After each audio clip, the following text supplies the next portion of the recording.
In my opinion, buses are underrated. I think that we need more transit authorities here in America rather than just relying on cars. We need more public transportations. We need, I mean, yes, the Chicago Transit Authority, one of which eventually became Chicago. But we also need more for people who don't exactly have access to a car to be able to go through like a county and everything else. But what happens when if an explosive gets implanted on them, specifically speed? Well, that's why we've got Keanu Reeves here to help us out. Hang on for a wild, crazy ride, says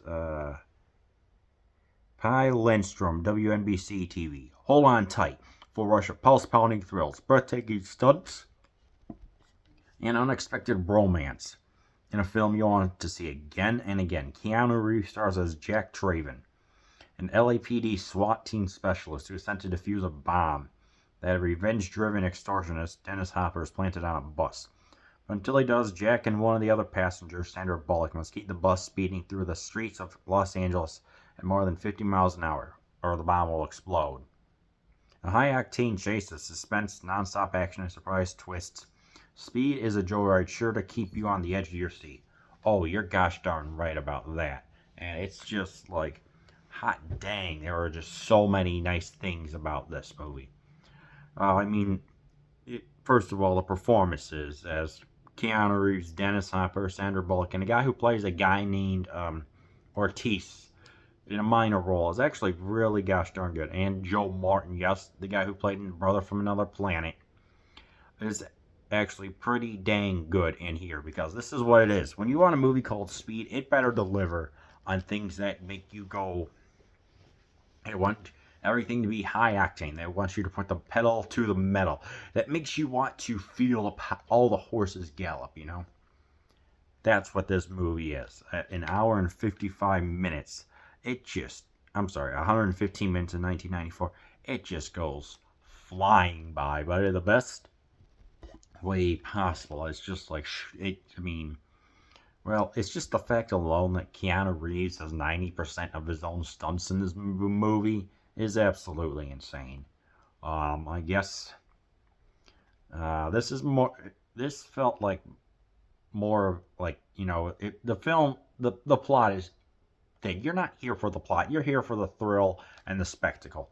But you also get to see the characters stand out. You get to see Keanu Reeves as he is trying to just make. He's a SWAT team member who's trying to literally defuse the situation. So, um, let us have him rescue some people from an elevator. Let's have him try and find out exactly what bus is going on, but still have to contend with trying to not exactly having being able to contact because cell phones were in their infancy then. And so what he does is he manages to get inside a nice car. There's some comedy that ensues, and somehow manages to get on the bus. Even, and of course they yell "Oh S word" a bunch of times. Finally manages to get on, and it's just you know earning the people's trust on that bus. And it's like, hey, let's get Sandra Bullock, who when she in order to for this movie she had to pass her bus driving test. Did it first try, and it's like first she starts off scared, but then she eventually is like, hey, manages to gain control, and they drive over a bunch of locales, a bunch of things. They go freeway part of downtown, and of course through an airport where they circle and circle, which felt like the logical conclusion. And she's like, she is strong and powerful, and it's like, yes, this is some good stuff right here. This is nice to see her take control and command.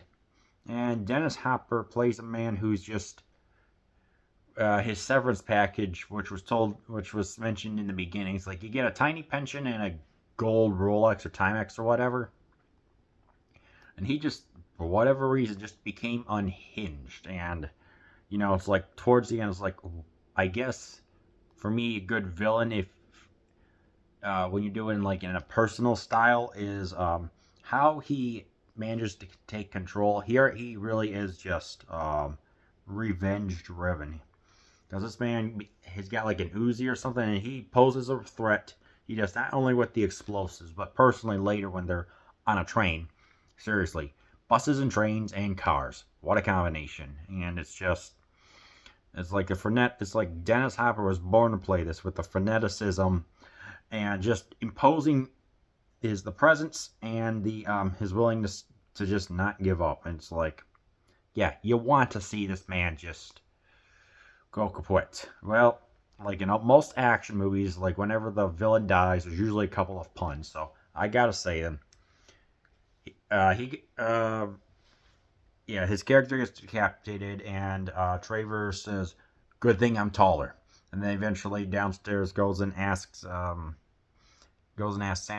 Sandra Bullock asks, where's Howard at? He's like, he lost his head, literally. So I was like, you gotta have the puns. That is so 1990s and 1980s. But it's like this is when those type of movies were starting to decline a little bit more towards more like the sci-fi with the computers and everything. But it's still going gosh darn good here.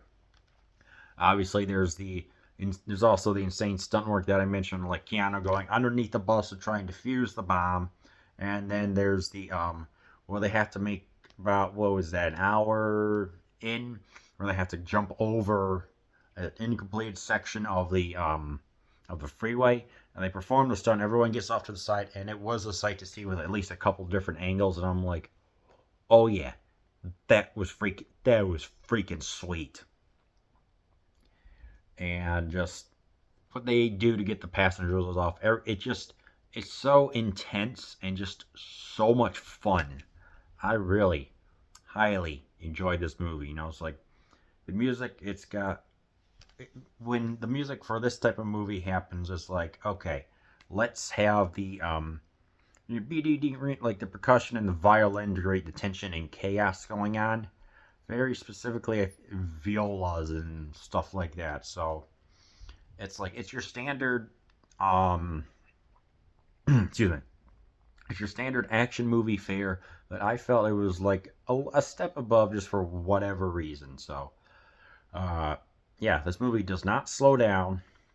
It takes a little bit of a different turn towards the ending, especially with the yeah, what was that? When they're going down on the train, when it gets from being exhilarating and thrilling to still exhilarating but personal at the same time, and it's just absolutely insane. Maybe some people may not like the I don't know. I mean, some people may be kind of bored by the runtime of an hour and 50 minutes. I wasn't. I love this. I mean, in fact, even when they were there were test screenings for this. When people were going to use the bathroom, they were actually walking backwards to try and catch every moment possible because apparently they were enthralled.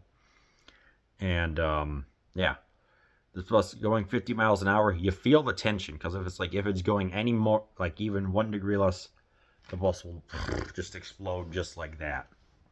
I think this was even mentioned on, what was that, The Simpsons, and Homer says, what was that movie called? The best that couldn't slow down or something like that. There's a sequel that I heard was god awful called Cruise Control. Why can't you just call it Speed 2 Maximum Velocity? But no, you call it Cruise Control, where it's just like wet fart. Maybe I'll watch it. I don't know. But yeah, if you want a thrill-a-minute ride that's got a lot of speed and some really great performances, then I really recommend that you watch Speed.